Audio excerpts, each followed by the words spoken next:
গর্ভের সন্তানকে হত্যা করে ফেলছে। বলে স্বামী ফোন দিছে, শোনো একটা মারছি, ছোটটাও মারবো, নিজেও মরবো, তোমাকে বলে গেলাম।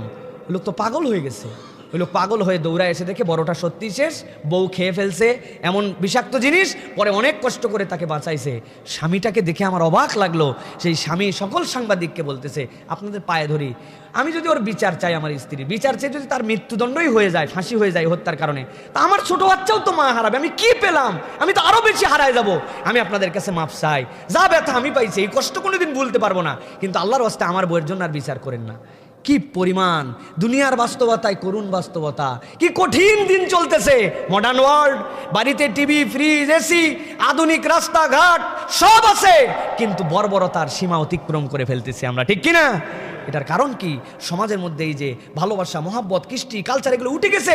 আপনার বউকে শিখাইছে তুমিও স্বাধীন, ও স্বাধীন, তুমিও মানুষ, ও মানুষ, অল আর ইকুয়াল।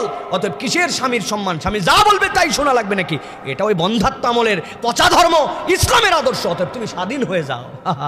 এমন স্বাধীন বানাইছে এখন আপনাকে বেহায়া বানায়, সকলের সম্পত্তি বানাইছে। আগে ছিলেন আপনি আপনার স্বামীর সম্পত্তি, এখন হয়েছে সকলের সম্পত্তি।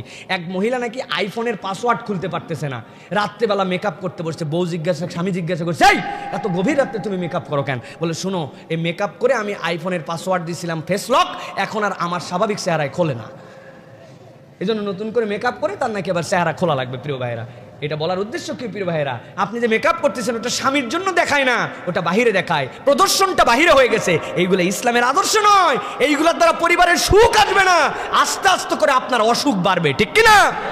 এমন সমাজ হবে যেই সমাজে বৃদ্ধাশ্রম থেকে আপনাকে ফোন করবে যে আপনার বাবা অসুস্থ, আমরা সার্বিকভাবে চেষ্টা করেছি, মেহেরবানি করে আপনার বাবা মারা যেতে পারে, লাশ রিসিভ করতে পারবে কিনা?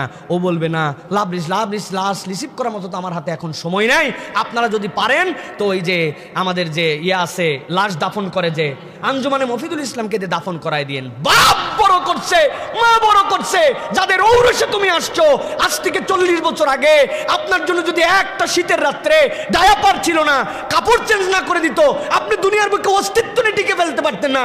ওই পিতা মাতাকে রেখেছে ওই ঘরের মধ্যে, আবার মৃত্যুর সময় লাশ রিসিভ করতে চায় না।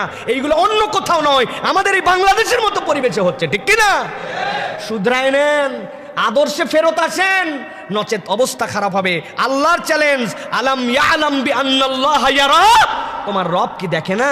দেখে তোমার রব। কোনো না কোনো দিক দিয়ে আপনাকে হিসাব চুকানো লাগবে। আল্লাহ আমাদেরকে বোঝার তৌফিক দান করুন, আল্লাহুম্মা আমিন। আল্লাহর ভয়ে যদি পৃথিবীতে আপনি কোনো কিছু ছাড়েন, আপনাকে গ্যারান্টি দিলাম, ওয়াল্লাহে, আল্লাহর নামে শপথ করে বলছে, আল্লাহর কসম, আল্লাহকে ভয় করে যদি কোনো কিছু আপনি ছাড়েন এই পৃথিবীর বুকে, আল্লাহ তাআলা এর চাইতেও বেটার, এর চাইতেও উত্তম আপনার জন্য ফয়সালা করে রাখবেন।